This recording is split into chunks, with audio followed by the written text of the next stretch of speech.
This is the Crappie Connection, brought to you by Visit Ridgeland, Bobby Garland Baits, Anderson Minnow Farm, Power Crappie, Redneck Rubber, B&M Poles, K9 Fishing, Camp Shelf, Cornfield Fishing Gear, Genco Fishing, Denali Rods, The Direction TV, I Hold Jigs, Top Hat Jigs,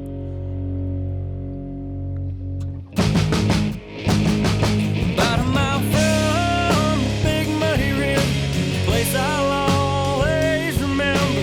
Cabin on the lake and a fishing pole. Forever here I'll rest my soul. I can feel my worries drift away from being out in the sun all day. No matter where in the world I go, I'll always find home on the banks of that oxbow. What's up, guys? Brad Chappell here at the Crappie Connection at the Grizzly Jig Show 2022. You guys got cold yet? I see Ken, he's bundled up. I'll tell you what, it's been cold, brother. All the snow and ice. Ain't no doubt. Been kind of a crazy week, to be honest with you, but I'm glad the weather's cleared up a little bit. So kind of duck hunting weather, isn't it, Tony? It's perfect duck hunting weather. Too bad duck season's over. Yeah, that's right. Tony, kind of tell us who you are and where you're from and what you do. Tony Hughes. I'm from Reelfoot Lake. I'm a fishing hunting guide, professional crappie fisherman. That's basically my forte. Shoot, this man's a national champion. I know. He's kind of downplaying that a little bit. Well, Yeah. you know, it is what it is. I get lucky every now and then. I'll take luck any day of the week. Yeah, no doubt. Hey, him and Jeff Riddle, Yeah. they put it on us down there at Narbonne that Yeah, year. yeah. So yeah, congratulations, guys. That was a big win. So Thanks. anytime you beat the caliber of fishermen that we all fish with in Absolutely. a national championship, that's a big deal. So I'm telling you, it is the caliber of fishermen that are out there nowadays is just unbelievable, and everybody's caught up Yeah. to everybody now. So that's exactly right. Yeah, that's right.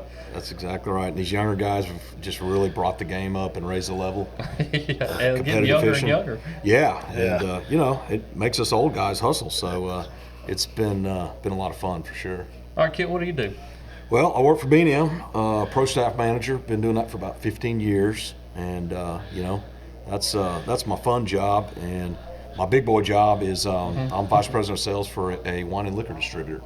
So I sell wine for a living, and but you know, my passion's crappie fishing. Oh, yeah. And you know, just been really fortunate to get to work for B&M and represent some other good companies, Warrigal Boats, Crappie Magnet, and K9 Fishing Line, and Drift Master. So just been really fortunate, man. I've you know, met a lot of people along the way, like yourself, Brad. We've known each other quite a while, and Yeah. I think we met each other through Magnolia Crappie Club. Absolutely. Yeah. Yeah.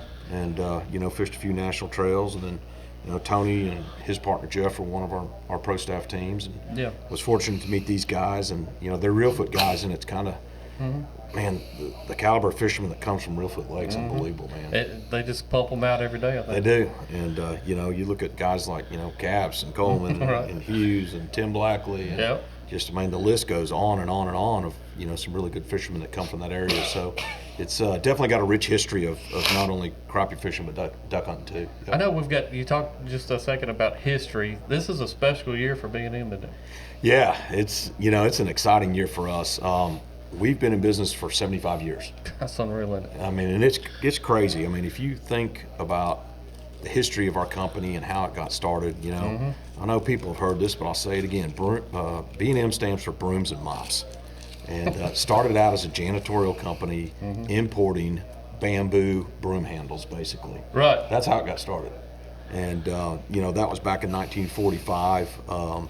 Woodrow Wilson Simmons started the company, and you know, he was a fisherman. And back then, you know, he had a janitorial company, and then, you know, as he got to know some of the people he was importing the bamboo from the Orient, you know, they were like, "Hey, do you guys fish over there?" Yeah. And he's like, "Absolutely." And he's like, you know, and the conversation got struck up. Next thing you know, he's importing bamboo fishing poles. And, you know, that went on from like 45 up into the 70s. And, you know, all different lengths, you know, pre-rigged, you know, bamboo poles. A to Z. Yeah, A to Z. And to be honest with you, we still sell the bamboo poles to this day. Yeah. When you go to a bait shop and you see a bundle of bamboo, okay, more than likely it's a B&M product, You know, which is really cool. I think of the American dream for anybody out there, and I think B&M definitely has that, you know, really at the pyramid as far as the crappie fishing guy. He started something, and the American dream was to do it, Right. to stand behind it, and give it your all, and be a success like Yeah. it is. Yeah. Yes. I mean, Absolutely. Tony, when you first started fishing, how old were you? Oh, 6, 7, maybe. All right. What was your first fishing pole? A cane pole, I'm pretty sure. That's right. absolutely. Me too. Yeah. I mean, think about it, guys. I mean, you know, back then we did not have any type of rod and reel like combo, you know, Right. like even a push button. And I'm 55, Tony. I know you're about the same age as 55, me. yeah. I mean, that's how You're we all way got. older than me.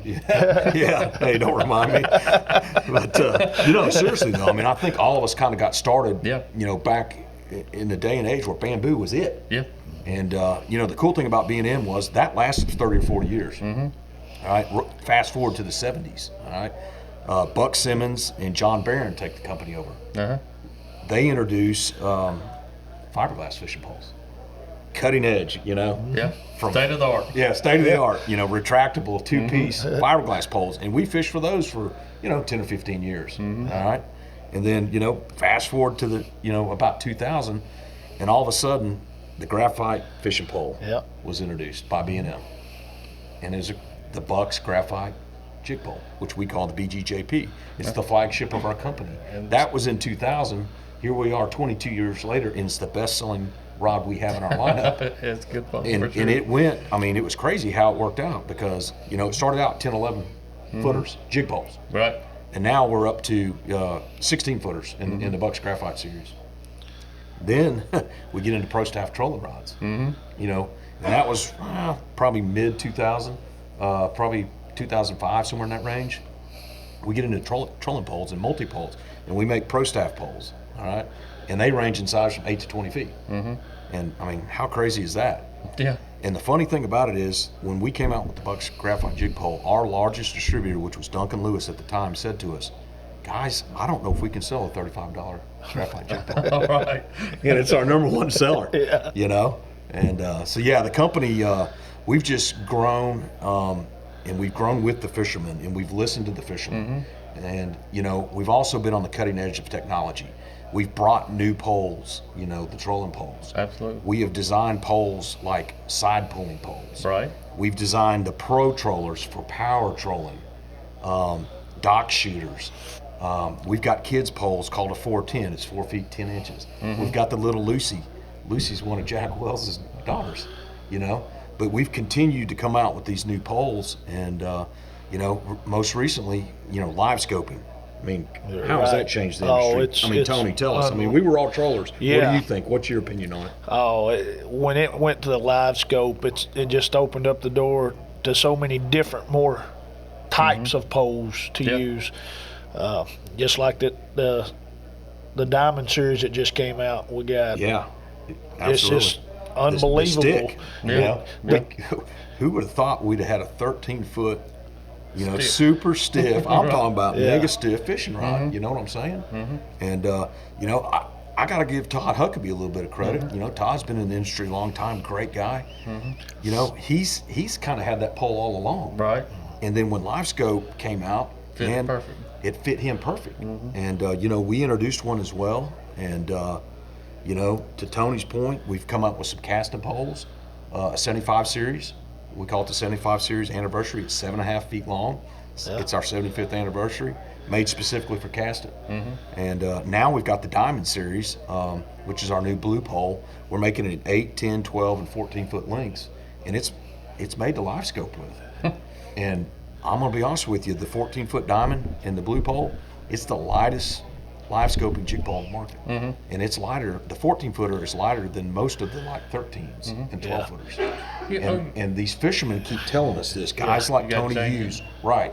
And some of our pro staff guys, and that's probably the thing we've done the best job at B&M is listening to our pro staff guys. Obviously, we can't make a poll for every single person we have, but when you get 8 or 10 guys say, "Hey, we need a light live scope pole. We need it to be a little bit longer. We need it to be strong and sensitive and light." We start working on it, and we'll come up with a prototype and we'll hand it out to the guys. They go fish with it. We take the information back from them. We tweak it a little bit. Next thing you know, we've boom, and we've sold over 100 14-foot diamond series this weekend. That's unreal. That's a lot of brooms and mops. It is a lot of brooms and mops, but here's the funny thing too. These are $100 poles. Okay, and that's where the industry has gone in the last few years. I think that was a misconception for years. It was a misconception. Yeah. People were like, I don't know if I spend $100 on a pole right now. Crappie fishing's not like bass fishing. I don't see where you need to spend that kind of money, but it's changed. It's getting that way now. And that's the next subject line that your expertise of the two guys here is, I see a lot of guys starting crappie fishing, and we want to help them out. And I think even pole selection comes into play, and just doing research and kind of give us some ideas. How should somebody beginner tips? Well, I see people that they come in here and we say, "What kind of pole are you looking for?" Well, I don't know. Yeah. Well, what kind of fishing? How's your style of fishing? What do you plan on? How do you plan on fishing? Yeah, what lake do you fish on? What lake makes all the difference? And then their wheels start going, I didn't know it was that big a deal, Yeah, I think as pro staff guys, that's one of the things we try to do is help the beginner when he walks in the door, to Tony's point, and we start kind of quizzing him a little bit. Yeah. And we try to give him a pole that works exactly for the style of fishing he's doing. And Tony's a fishing guide and on Reelfoot, and man, how many beginners? What percent of the people that fish with you are beginners? Tony? Half of them at least. Yeah, absolutely. Half, and they come in there and they don't have a clue to what they need or how to use it, and that's the thing is showing these beginners how to get started, and what it's like a light goes off when you get to talking to them. They go, "Oh, I see now." Brad, you guide. I mean, what percent of your people are beginner fishermen? I've taken people that, and it's kind of funny. You'll see them take a spinner reel and they'll hold it up on the top, upside down, and reel it backwards. And the first thing I think it's going to be a long day. But it's a lot. I would say, at least 50 is probably even on the low side of things. It could be, yeah. And I think, on the beginning tip wise, I would say research. Yeah. And go fishing with some guys, not just one guide. Go with several guys. I agree 100% with that. Yeah. I mean, I think that a lot of guys think, well, I go on one guide trip and I'm going to know how to crappie fish, or I'm going to watch 6 YouTube videos and I'm going to know how to do this technique. But if you really want to learn and spend really the less amount of time and money, it's cheaper to go about 4 or 5 guide trips. I'm going to tell you a story. Ken already knows it. You know Corey Thomas, right? I carried him on his first crappie trip. First ever crappie trip. And now he's a big guy at Dale Hollow. But you remember, Tony lit his fire. I mean, really. You remember Greg and Ginger Lander? I do. I took Greg on a guide trip years before that, and then taught him how to spider rig and long line jigs and all that. And about 4 years later, which were great friends still to today, he'd come back and put the whooping on me. I'm like, isn't that crazy? Well, that's wild. Hey, here's a funny story from my end. I got to go with TJ Shands live scoping. My first time to see live scope was with TJ. TJ's in his early 20s. Yeah. Probably one of the best live scopers and best guides, in North Mississippi. He just won a tournament. Yeah, he did. Magnolia, as a matter of fact. Big weight. Yeah. And I got to tell you, man, I mean, what I learned in 2 days of fishing with him would have taken me 6 months. Yep. And I'm talking about live scoping, okay? Right. And, but, it's a teaching thing. And, all good fishing guides and all good pro staff people, they adapt and they listen to what the customer needs and wants. And when you've got a beginner in your boat, if you'll just slow everything down a little bit and talk about the basics of fishing. All right, here's the pole you need. Here's the line. Here's your weight, hook. I think for me, when you're dealing with beginners, probably the best way to teach a beginner is with a bobber or slip float. And I know on Reelfoot Lake, that's how you guys troll. Yeah. You'll see the Reelfoot guys trolling bobbers. And there's a reason, Tony. I mean, tell everybody why is that so successful on Reelfoot? You don't see it everywhere. No. One of the reasons is when you're spider rigging, people have a hard time seeing the pole tips move. And if you have a float out there, they'll see the float go under before they'd ever see the tip move. Another reason is some days it's, back in the day before we was using glass boats so much, the boats bounced and stuff. Well, the floats would stop the bait from bouncing so much. But basically it was better guiding because people could see the floats go under easier. Most people, like we said earlier, start out with a cane pole and a bobber. Yeah. So it kind of goes back to that. Isn't that how it started at Reelfoot? Yes, cane pole, bobber, but trolling. Right? I remember when I was a kid, my dad used to carry me up there. We had like a 14-foot V-bow boat. It'd be myself and 2 or 3 brothers and my dad, and we'd have cane poles just laying all around the boat with bobbers on it. And just he'd troll around like that, and that's the way we done. And everybody out there was doing the same thing. So. Isn't that funny? Because I fish on Priest a lot, which is right there in Nashville, and I've gotten to fish in brush piles with bobbers. Yeah. And dude, you talk about fun, man. Yeah. And I like to take kids, and it is hands down, it's the easiest way with a beginner. And we pitch them out there. So we pull up. Sometimes we anchor. Sometimes we spot lock. I'll put a buoy out so we kind of know where the brush pile is. I'll look at it with live scope. You don't have to have live scope. Right. Okay.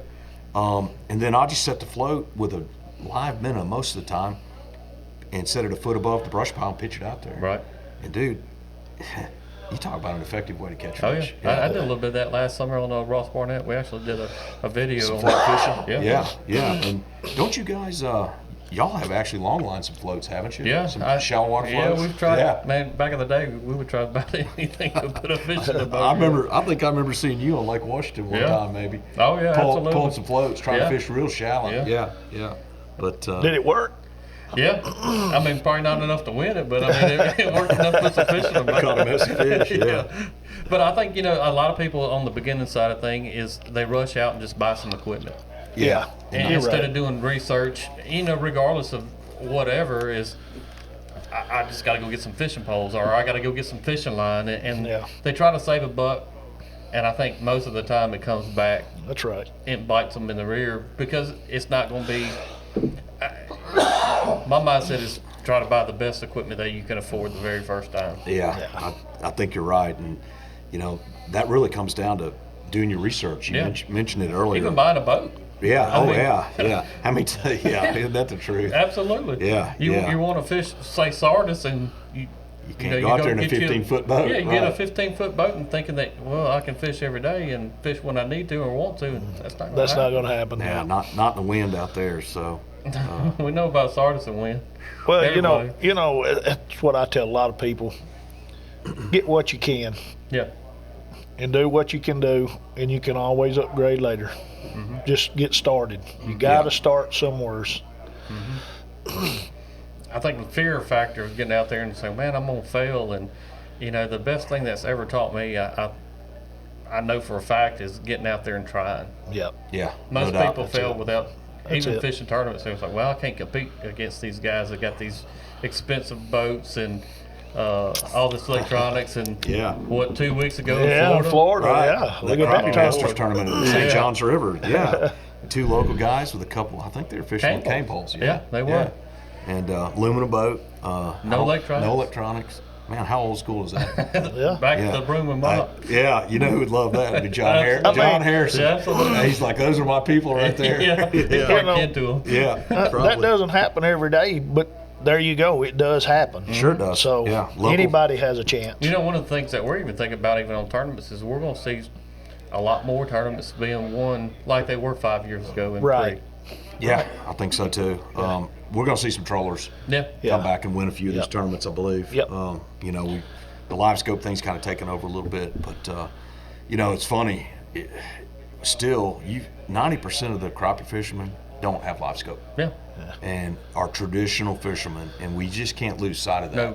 No. And that's, you know, with COVID coming along, it could have gone the other way, but COVID brought more fishermen out, did. and people needed something to do to entertain themselves, to stay safe, and they went fishing. And it's been a good thing, I think, for all the companies out here. But, you know, as a supplier that makes fishing poles, we still have a responsibility to educate and teach the beginners and the people that still want to troll. Because listen, there's no right way or wrong way to catch a crappie. And you know, my claim to fame is I've tried to be a jack of all trades and a master of none. Yeah. Because I like to Oh, yeah, fish you're a different. crankbait I do. master. I mean, I love to crankbait and longline troll. Yeah. I really do. Yeah. Now I've had to adapt with the live scope Yeah, and absolutely. and learn to single pole and dip and stuff like that. But it's not my strength. I'll just tell you right now. But I just like all the techniques. too. And then I moved to Nashville and I get into this, you know, bobber fishing on brush piles. And dude, you talk about fun, man. Oh, yeah. Yeah. My favorite way to And- fish in summer now is cast in a brush pile. Well, Oh, yeah. here's another funny story. We've got that new little mighty pole. All right, it's a 10, 15, 20, and 25 foot retractable pole. All right, it has no eyes on it except for at the tip. And that's old school. I mean, that That is pole. old school. That's old school. And if all the people in the world that have kind of really, embraced it, is Ronnie Capps and Steve Coleman, because that's how they learned to fish when they were young. And if you watch some of the videos we've done, like on Fish Eat Live recently, you've seen Ronnie and Steve on there, you know, and they're using a 20 or 25 foot pole to reach straight out and drop straight down on a fish. And you know what they're using? A hook and a minnow. Old school. Old Yep. school. Yeah, old school. Yep. So it's still as effective as ever. I'll just go ahead and say it right now. That pole right there will win a tournament this year. One of those long poles, one of those 20 or 25 footers, is going to win a tournament. I do not doubt it. Yeah. Not with them cats. But you know what's kind of cool, you know, talking about tournament fishermen, is to see like these guys go do it with the cane poles. You know, Yeah, and because they went against the grain, absolutely. they had enough local knowledge and expertise to just say, hey, we're going to stick to what we know. That shows you too that knowledge is still invaluable. Oh, absolutely. It is. I mean, you know, hey, without a doubt. What if? I mean, let's throw this out there, Tony. What if we had a national championship on Reelfoot Lake in late February, March? How would it be? How would it be won? Oh, in your well, opinion? there's no doubt. It would be with in the shallow water black crappie that What kind of structure would they be around? they'd be around lily pads, the older lily pads, or up in the edge of the Probably won't tell grass that. and stuff. People would catch some big fish out in the deep water live scoping, but those great big black crappie, that's what's going to win an early February tournament on Reelfoot because they're so much bigger, wider, thicker, and to catch those, they're hard to catch. They're aren't they? hard to catch. Right. Yeah, black crappie is way harder for me. Oh, I think so too. That's what I was But- going to tell you a while ago. We was talking about doing different things. I don't do it but a couple of times a year. But before those black crappie spawn, I'll get way back up in that real shallow water back there, and I'll find me some. And you'll have to cast from here to way out there. You got the water's crystal clear, so you got to use a little bitty float and How a deep the little, water? maybe 2.5 foot deep, Wow. maybe 3 In at the clear top. water, Yeah. you can see the bottom. Yeah. And you got to throw way out there, and you just bring that bait back just slow, and So and is then there it's fun. Is there a cadence to doing that? Do you, A little Do bit. you reel it the whole time, or do you shake it and reel no, it? What do you do? I drag it and let it fall and let that bait just swing down there and set for just a second. And if it don't hit it, I'll pull it another 2 or 3 foot, let it little swing back down. Because usually by the time it settles at the bottom, that's when it's gone. You know, That gets me excited thinking of that. yeah. I mean, how fun would that be? Casted, Yeah, to yeah. 2 foot Yeah. crappie in the lily pad I can stands. visualize it so well. Yeah, I can remember seeing, Ronnie and Steve spider rigging with single jigs in those Oh, lily pads. yeah. Yep. And it was like a spider monkey, man. They had poles going. They were getting hung up and catching fish. I mean, it was just constant adjustments. Yeah. You know, it's swinging at Yep. them, you know, and then all of a sudden they'd catch one, and here they come in the net, and you look down, and they literally had like 2 foot of line. That's it. Yep. Yeah, that's pretty cool, man. I'd love to see. I can tell yeah. you that kind of fishing, if the sun's shining, forget it. You If know, the sun is shining, you can't catch them. I don't know Oh, why. it's got to be overcast. It's got to be I overcast did not know that. or really That's a windy. good little tip, though. Yeah, that is a good tip. Wind or overcast. Okay. You know, I think shallow water and deep clear water kind of offset the live scope. Yeah. What's advantage? So Yeah. a tournament on reel foot would be a challenge for the live scopers in shallow water. Yeah. You know, we've got this Midwest Crappie Alliance coming to Dale Hollow November 10th, Right. 2022. Yep. Deep clear water. I've been up there. It's a great lake. But it's going to challenge these guys because the visibility that time of year would be about, what do you think, 6 feet, 5 foot water visibility? Yeah, at least. Yeah. At In the least. summer, it's 10 foot. But those Yeah. fish are going to be in 30 to 40 foot of water. Yeah. And they're going to be on some type of structure. And you're going to have to go light line, small baits, Yeah. really sensitive pole. Very stealthy. Yes, yeah, absolutely stealth. I think it'll really challenge a lot of fishermen. That sounds very challenging to me. Yeah, in that format. It yeah. will be. Yeah. Tony and I fished together up there. When was it? Well, it's March of last year. Yeah. Yeah, and we got on a hump out there, had a little bit of grass on it, and I think we started out casting jigs, weren't we? We were trying to cast to them, and we ended up doing the floating minnow. Slip float with a minnow. And it was, what was we, 15 foot, probably 12 to Yeah, 15 foot with a slip float. Yeah, we were fishing 20 and 25 foot of water, Yeah. and what it was, those black crappie were roaming around these grass patches, Right. getting ready to spawn. Yeah. And we could see them, and Tony was putting it right on them, man. He'd pitch it out there, and they'd come down to it and follow it. And I think you got I caught a few. Yeah, but they just didn't want wearing it And I out. was like, man, what about the slip float? You know? And I hadn't planned on doing that. And I Yeah. just grabbed it and pitched it out there with a minnow.